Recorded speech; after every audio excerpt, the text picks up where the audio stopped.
Chapitre 4. Jean Valjean se venge. Marius s'était élancé de la barricade. Combeferre l'avait suivi, mais il était trop tard. Gavroche était mort. Combeferre rapporta le panier de cartouches. Marius rapporta l'enfant.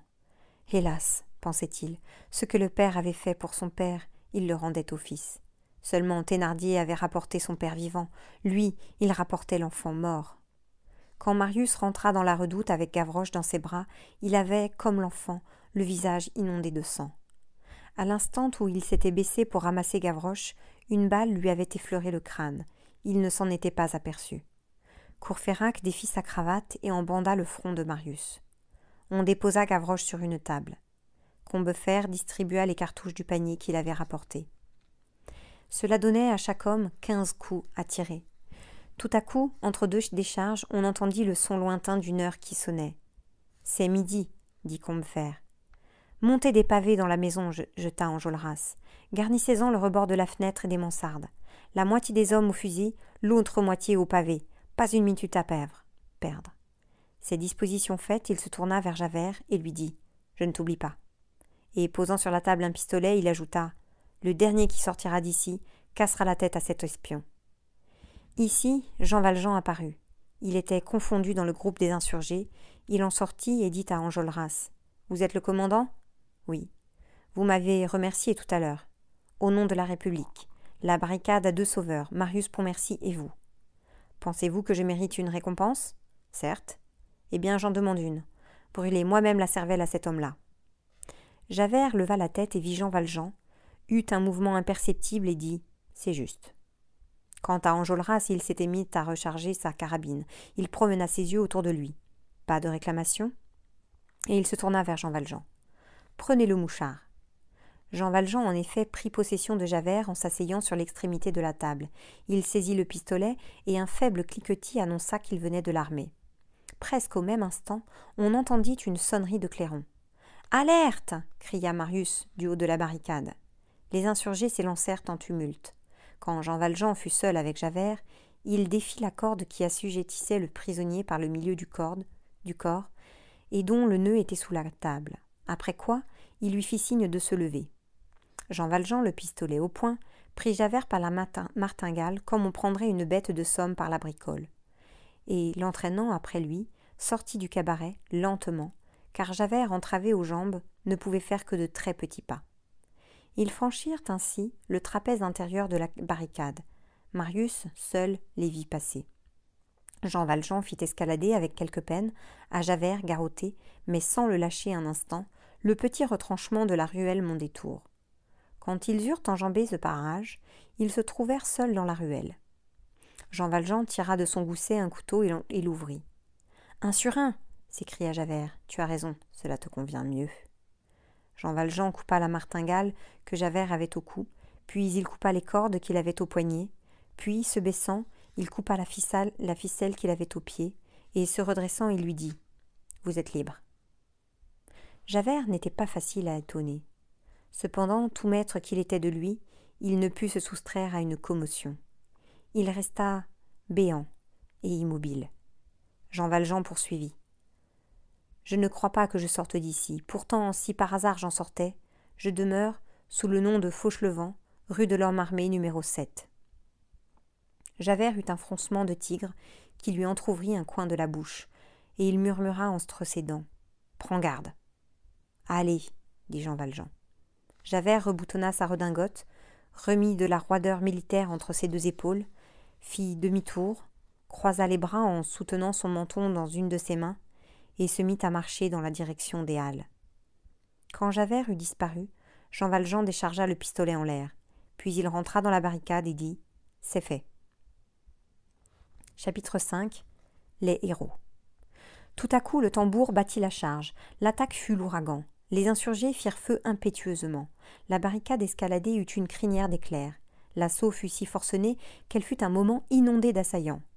On se battait corps à corps, pied, à coups de pistolet, à coups de sabre, à coups de poing, de loin, de près, d'en haut, d'en bas, de partout, des toits de la maison, des fenêtres du cabaret, des soupiraux des caves où quelques-uns s'étaient glissés. Ils étaient 1 contre 60. L'Aigle fut tué. Feuilly fut tué. Courfeyrac fut tué. Joly fut tué. Combeferre, traversé de 3 coups de baïonnette dans la poitrine au moment où il relevait un soldat blessé, n'eut que le temps de regarder le ciel et expira. Marius, toujours combattant, était si criblé de blessures, particulièrement à la tête, qu'on eût dit qu'il avait la face couverte d'un mouchoir rouge. Enjolras seul n'était pas atteint. Quand il n'avait plus d'armes, il tendait la main droite ou à gauche, et un insurgé lui mettait une arme quelconque au poing. Quand il n'y eut plus qu'Enjolras et Marius aux 2 extrémités de la barricade, le centre plia. Le canon avait assez largement échancré le milieu de la redoute. Là, le sommet de la muraille avait disparu sous le boulet et s'était écroulé, et les débris qui étaient tombés tantôt à l'intérieur, tantôt à l'extérieur avaient fini, en s'amoncelant par faire, des 2 côtés du barrage, 2 espèces de talus, l'un au-dedans, l'autre dehors. Le talus extérieur offrait à l'abordage un plan incliné. Un suprême assaut y fut tenté, et cet assaut réussit. La masse hérissée de baïonnettes et lancée au pas gymnastique arriva irrésistible, et l'épais front de bataille de la colonne d'attaque apparut dans la fumée, au haut de l'escarpement. Cette fois, c'était fini. Le groupe d'insurgés qui défendait le centre recula pêle-mêle. Mais Enjolras et Marius, et 7 ou 8 ralliés autour d'eux, s'étaient élancés et les protégeaient. Enjolras avait crié aux soldats « N'avancez pas !» Et un officier n'ayant pas obéi, Enjolras avait tué l'officier. Il était maintenant dans la petite cour intérieure de la redoute, adossé à la maison de Corinthe, l'épée d'une main, la carabine de l'autre, tenant ouverte la porte du cabaret qu'il barrait aux assaillants. Tous s'y précipitèrent. La porte fut close avec une telle violence qu'en se remboîtant dans son cadre, elle laissa voir couper et coller à son chambranle les 5 doigts d'un soldat qui s'y était cramponné. Marius était resté dehors. Un coup de feu venait de lui casser la clavicule. Il sentit qu'il s'évanouissait et qu'il tombait. Les yeux déjà fermés, il eut la commotion d'une main vigoureuse qui le saisissait, et en s'évanouissant, il pensa « Je suis fait prisonnier, je serai fusillé ». Les assaillants, en se ruant dans le cabaret, n'y trouvèrent pas un combattant. Tout ce qui n'était pas tué était au premier étage, et là, par le trou du plafond qui avait été l'entrée de l'escalier, un feu terrifiant éclata. C'étaient les dernières cartouches. Enfin, se faisant la courte échelle, s'aidant du squelette de l'escalier, une 20aine d'assiégeants firent irruption dans la salle du premier étage. Il n'y avait plus là qu'un seul homme qui fût debout, Enjolras. Un cri s'éleva. « C'est le chef, puisqu'il s'est mis là, il y est bien, qu'il y reste. Fusillons-le sur place. »« Fusillez-moi, » dit Enjolras. L'audace de bien mourir émeut toujours les hommes. Un garde national qui visait Enjolras abaissa son arme en disant « Il me semble que je vais fusiller une fleur. » 12 hommes se formèrent en peloton à l'angle opposé à Enjolras et apprêtèrent leurs fusils en silence. Enjolras, traversé de 8 coups de feu, resta adossé au mur comme si les balles l'y eussent cloué. Seulement, il pencha la tête. Chapitre 6. Dans l'égout. Marius était prisonnier de Jean Valjean. La main qu'il avait étreint par derrière au moment où il était tombé était celle de Jean Valjean. Personne ne vit Jean Valjean, soutenant dans ses bras Marius évanoui, traverser le champ dépravé de la barricade et disparaître derrière l'angle de la maison de Corinthe. La situation était épouvantable. On se battait à quelques pas de lui. Par bonheur, tous s'acharnaient sur un point unique, sur la porte du cabaret. Mais qu'un soldat, un seul, eut l'idée de tourner la maison, tout était fini. Jean Valjean regarda la maison en face de lui, il regarda la barricade à côté de lui, puis il regarda la terre, comme s'il eût voulu y faire un trou avec ses yeux. À force de regarder, il aperçut, à quelques pas de lui, une grille de fer posée à plat et de niveau avec le sol. Jean Valjean s'élança. Sa vieille science des évasions lui monta au cerveau comme une clarté. Écarter les pavés, soulever la grille, charger sur ses épaules Marius inerte comme un corps mort, descendre avec ce fardeau sur les reins, en s'aidant des coudes et des genoux, dans cette espèce de puits heureusement peu profond, laisser retomber au-dessus de sa tête la lourde trappe de fer sur laquelle les pavés ébranlés s'écroulèrent de nouveau, prendre pied sur une surface d'allée à 3 mètres au-dessous du sol, cela fut exécuté, avec une force de géant et une rapidité d'aigle. Cela dura quelques minutes à peine. Jean Valjean se trouva, avec Marius toujours évanoui, dans une sorte de long corridor souterrain. Là, paix profonde, silence absolu, nuit. Se diriger était malaisé. Il allait devant lui, avec anxiété mais avec calme, ne voyant rien, ne sachant rien, plongé dans le hasard, c'est-à-dire englouti dans la providence. Jean Valjean était obligé de trouver et presque d'inventer sa route. Dans cet inconnu, chaque pas qu'il risquait pouvait être le dernier. Comment sortirait-il de là? Trouverait-il une issue? La trouverait-il à temps? Tout à coup, il vit son ombre devant lui. Stupéfait, il se retourna. Derrière lui, dans la partie du couloir qu'il venait de dépasser, à une distance qui lui parut immense, flamboyait, rayant l'épaisseur obscure, une sorte d'astre horrible qui avait l'air de le regarder. C'était la sombre étoile de la police qui se levait dans l'égout. Derrière cette étoile remuaient confusément 8 ou 10 formes noires, droites, indistinctes, terribles. Dans la journée du 6 juin, une battue des égouts avait été ordonnée. On craignit qu'ils ne fussent pris pour refuge par les vaincus. 3 pelotons d'agents et d'égoutiers explorèrent la voirie souterraine de Paris. Ceux qui étaient en ce moment dirigés sur Jean Valjean, c'était la lanterne de la ronde. Les hommes de police avaient cru entendre un bruit de pas dans la direction de l'égout de Ceinture. C'étaient les pas de Jean Valjean, en effet. Le sergent-chef de la ronde avait élevé sa lanterne, et l'escouade s'était mise à regarder dans le brouillard du côté d'où venait le bruit. Ce fut pour Jean Valjean une minute inexprimable. Heureusement, s'il voyait bien la lanterne le voyait mal. Il était très loin, et mêlé à la noirceur du lieu. Il se rencogna le long du mur et s'arrêta. Jean Valjean s'étant arrêté, le bruit avait cessé. Les hommes de la ronde écoutaient, et ils n'entendaient rien. Ils regardaient, et ne voyaient rien. Ils se consultèrent. Jean Valjean vit ses larves faire une sorte de cercle.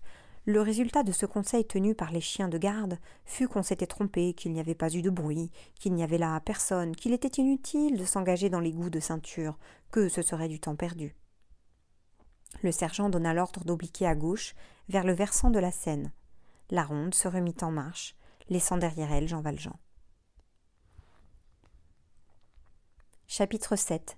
L'homme filé. Dans l'après-midi du 6 juin au bord de la Seine, sur la berge de la rive droite, un peu au-delà du pont des Invalides, 2 hommes séparés par une certaine distance semblaient s'observer, l'un évitant l'autre. Celui qui allait en avant tâchait de s'éloigner, celui qui venait par derrière tâchait de se rapprocher. C'était comme une partie d'échecs qui se jouait de loin et silencieusement. L'homme qui allait devant eût apparu comme un être hérissé, déguenillé et oblique, inquiet et grelottant sous une blouse en haillons, et l'autre comme une personne, classique et officielle, portant la redingote de l'autorité boutonnée jusqu'au menton. L'homme boutonné, apercevant de la berge sur le quai un fiacre qui passait à vide, fit signe au cocher. Le cocher comprit, reconnut évidemment à qui il avait affaire, tourna bride et se mit à suivre au pas, du haut du quai, les 2 hommes. Ceci ne fut pas aperçu du personnage louche et déchiré qui allait en avant. Sa position devenait critique. À moins de se jeter dans la Seine, qu'allait-il faire? Aucun moyen de remonter sur le quai, plus de rampe et pas d'escalier. Là, il allait inévitablement se trouver bloqué entre le mur à pic à sa droite, la rivière à gauche et en face, et l'autorité sur ses talons. Il est vrai que cette fin de la berge était masquée au regard par un monceau de déblais de 6 à 7 pieds de haut, produit d'on ne sait quelle démolition. L'homme suivi arriva à cette petite colline et la doubla, de sorte qu'il cessa d'être aperçu par l'autre. Celui-ci, ne voyant pas, n'était pas vu. Il en profita pour abandonner toute dissimulation et pour marcher très rapidement. En quelques instants, il fut au monceau de déblais et le tourna. Là, il s'arrêta stupéfait. L'homme qu'il chassait n'était plus là. Qu'était-il devenu? L'homme à la redingote boutonnée marcha jusqu'à l'extrémité de la berge et y resta un moment pensif. Tout à coup, il se frappa le front. Il venait d'apercevoir, au point où finissait la terre et où l'eau commençait, une grille de fer large et basse, garnie d'une épaisse serrure et de 3 gonds massifs. Cette grille s'ouvrait sur la rivière autant que sur la berge. Un ruisseau noirâtre passait dessous. Ce ruisseau se dégorgeait dans la Seine. Au-delà de ces lourds barreaux rouillés, on distinguait une sorte de corridor voûté et obscur. L'homme croisa les bras et regarda la grille d'un air de reproche. Ce regard ne suffisant pas, il essaya de la pousser. Il la secoua, elle résista solidement. Il était probable qu'elle venait d'être ouverte, mais il était certain qu'elle avait été refermée. Cela indiquait que celui devant qui cette porte devait tourner avait une clé. Cette évidence éclata tout de suite à l'esprit de l'homme qui s'efforçait d'ébranler la grille. Voilà qui est fort. Une clé du gouvernement. Tiens. Cela dit, espérant on ne sait quoi, ou voir ressortir l'homme, ou en voir entrer d'autres, il se posta aux aguets derrière le tas de déblais, avec la rage patiente du chien d'arrêt.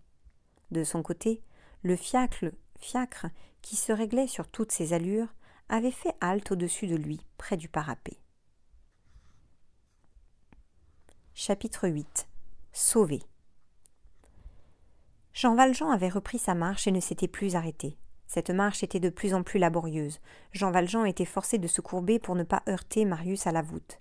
Il fallait à chaque instant se baisser, puis se redresser, tâter sans cesse le mur. La moiteur des pierres et la viscosité du radier en faisaient de mauvais points d'appui, soit pour la main, soit pour le pied. Il trébuchait dans le hideux fumier de la ville. Un peu au-delà, un affluent qui était vraisemblablement le branchement de la Madeleine, il fit halte. Il était très las. Un soupirail assez large donnait une lumière presque vive. Jean Valjean, avec la douceur de mouvement qu'aurait un frère pour son frère blessé, déposa Marius sur la banquette de l'égout. La face sanglante de Marius apparut sous la lueur blanche du soupirail comme au fond d'une tombe. Jean Valjean, écartant du bout des doigts les vêtements, lui posa la main sur la poitrine. Le cœur battait encore. Jean Valjean déchira sa chemise, banda les plaies le mieux qu'il put et arrêta le sang qui coulait. Puis, se penchant dans ce demi-jour sur Marius, toujours sans connaissance et presque sans souffle, il le regarda avec une inexprimable haine. En dérangeant les vêtements de Marius, il avait trouvé dans les poches 2 choses, le pain qui y était oublié depuis la veille et le portefeuille de Marius. Il mangea le pain et ouvrit le portefeuille. Sur la première page, il trouva les 4 lignes écrites par Marius. On s'en souvient. « Je m'appelle Marius Pontmercy, portez mon cadavre chez mon grand-père, M. Gillenormand, rue des Filles du Calvaire, numéro 6 au Marais. » Il replaça le portefeuille dans la poche de Marius. Il avait mangé, la force lui était revenue. Il reprit Marius sur son dos, lui appuya soigneusement la tête sur son épaule droite et se remit à descendre l'égout. L'obscurité s'épaississait autour de Jean Valjean. Il n'en continua pas moins d'avancer, tâtonnant dans l'ombre. Brusquement, il sentit qu'il entrait dans l'eau, et qu'il avait sous ses pieds non plus du pavé, mais de la vase. Jean Valjean se trouvait en présence d'un fontis. Il entra dans cette fange. C'était de l'eau à la surface et de la vase au fond. Il fallait bien passer. Revenir sur ses pieds, sur ses pas était impossible. Marius était expirant, et Jean Valjean exténué. Où aller d'ailleurs? Jean Valjean avança. Il eut bientôt de la vase jusqu'à mi-jambe et de l'eau plus haut que les genoux. Il marchait, exhaussant de ses 2 bras Marius le plus qu'il pouvait au-dessus de l'eau. La vase lui venait maintenant au jarret et l'eau à la ceinture. Il ne pouvait déjà plus reculer. Il enfonçait de plus en plus. Cette vase, assez dense pour le poids d'un homme, ne pouvait évidemment en porter 2. Jean Valjean continua d'avancer, soutenant ce mourant qui était un cadavre peut-être. L'eau lui venait aux aisselles. Il se sentait sombrer. C'est à peine s'il pouvait se mouvoir dans la profondeur de bourbe où il était. Il soulevait toujours Marius, et avec une dépense de force inouïe, il avançait. Mais il s'enfonçait. Il n'avait plus que la tête hors de l'eau et ses 2 bras relevant Marius. Il enfonça encore, il renversa sa face en arrière pour échapper à l'eau et pouvoir respirer. Il fit un effort désespéré et lança son pied en avant. Son pied heurta on ne sait quoi de solide, un point d'appui. Il était temps. Il se redressa et se tordit et s'enracina avec une sorte de furie sur ce point d'appui. Cela lui fit l'effet de la première marche d'un escalier remontant à la vie. Jean Valjean remonta ce plan incliné et arriva de l'autre côté de la fondrière.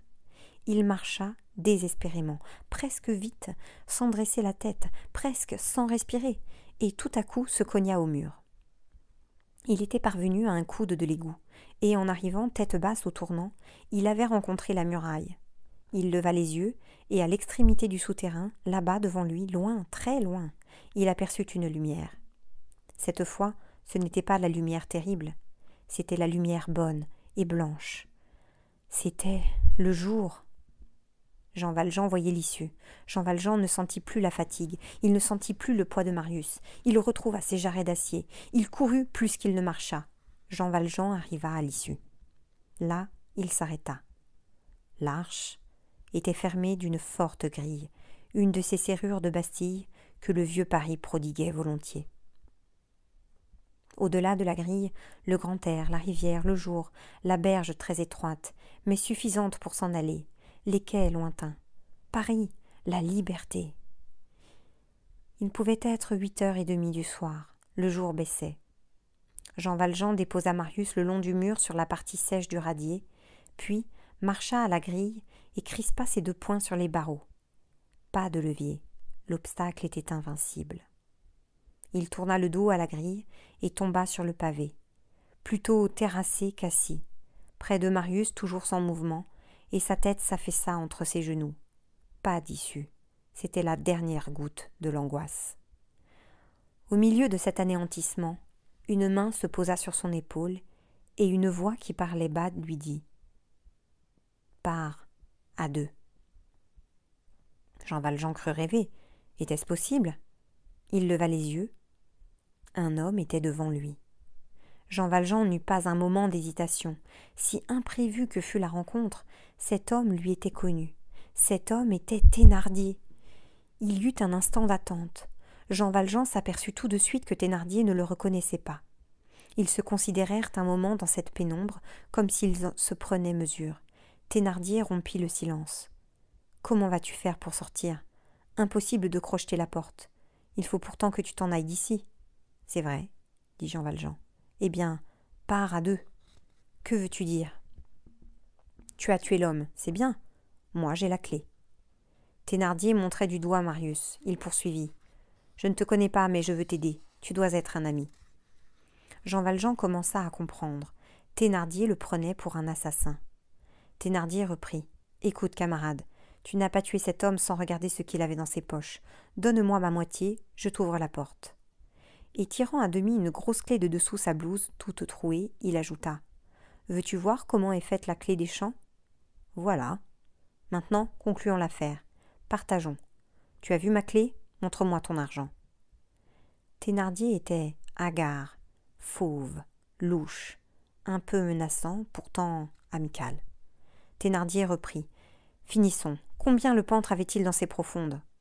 Jean Valjean se fouilla. Il n'avait que quelques monnaies dans le gousset de son gilet. Il retourna sa poche, toute trempée de fange, et étala sur la banquette du radier 1 louis d'or, 2 pièces de 5 francs et 5 ou 6 gros sous. Thénardier avança la lèvre inférieure avec une torsion de cou significative. « Tu l'as tué pour pas cher, » dit-il. Oubliant le mot, part à 2, il prit tout. Thénardier aida Jean Valjean à replacer Marius sur ses épaules, puis il se dirigea vers la grille sur la pointe de ses pieds nus, faisant signe à Jean Valjean de le suivre. Il regarda au dehors. L'inspection faite, il mit la clé dans la serrure. Le peigne glissa et la porte tourna. Il n'y eut ni craquement, ni grincement. Cela se fit très doucement.